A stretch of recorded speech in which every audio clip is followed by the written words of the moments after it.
Welcome back as we prepare for a winter storm and possible blizzard for some of us. Noel, you're telling me it's starting to get a little slippery for some of us. Slippity slide for some areas in the southern UP. Ben, a live look at Escanaba, northeast of the river on US 41.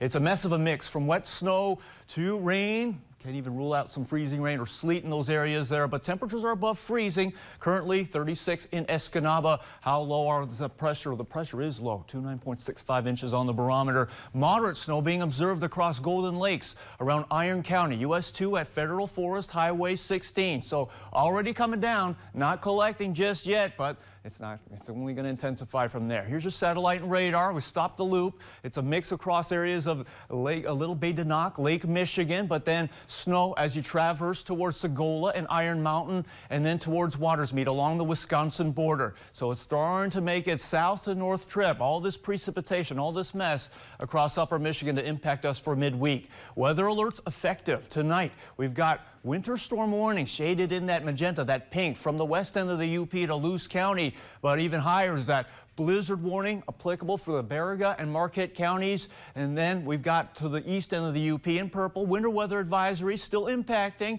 but not as intense as the snow we're experiencing over the central and west for the overnight and Wednesday. Just to cover the winter alerts criteria, that winter weather advisory for Chippewa and Mackinac counties, combination of snow and then that wintry mix. It's going to be below warning criteria, but still slippery, and that does apply to the east end. Winter storm warnings from Gogebic to Luce County. Storm system producing heavy snow or ice accumulation. You're talking about accumulations 8 inches or more in 12 hours. The blizzard warning, it applies to sustained winds, 35 miles per hour. How about a constant gale force wind across Baraga and Marquette counties, especially near the lake shores? That could bring visibility below not just a quarter mile, below a tenth of a mile. And that could last for at least 3 hours. In addition to the poor visibility and slick conditions to deal with for travel, power outages and tree damages cannot be ruled out with that combination of sticky snow and gusty winds to snap those tree branches, and they could topple power lines. Lakeshore flooding,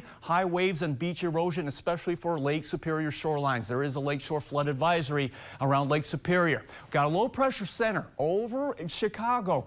Cold air starting to spin alongside it, and we're getting that moisture to mix in with the cold air, and that's why we're in for a mess here in upper Michigan tonight. As we take you to your future radar and wind gusts, as we approach the midnight hour, it'll be widespread. It could be more of a mix first over the eastern UP, wetter snow out east, but for everywhere else in upper Michigan from the central counties, moderate to heavy snow that could get up to a foot to start the day. For some areas along the north central, Wednesday morning, it does not stop there. Wednesday afternoon, you think we're tapering off. You see it breaking up a little bit for areas along the Wisconsin border and east. More energy moving in as we get into Wednesday night. That continues on until Thursday morning when the snow starts to finally subside.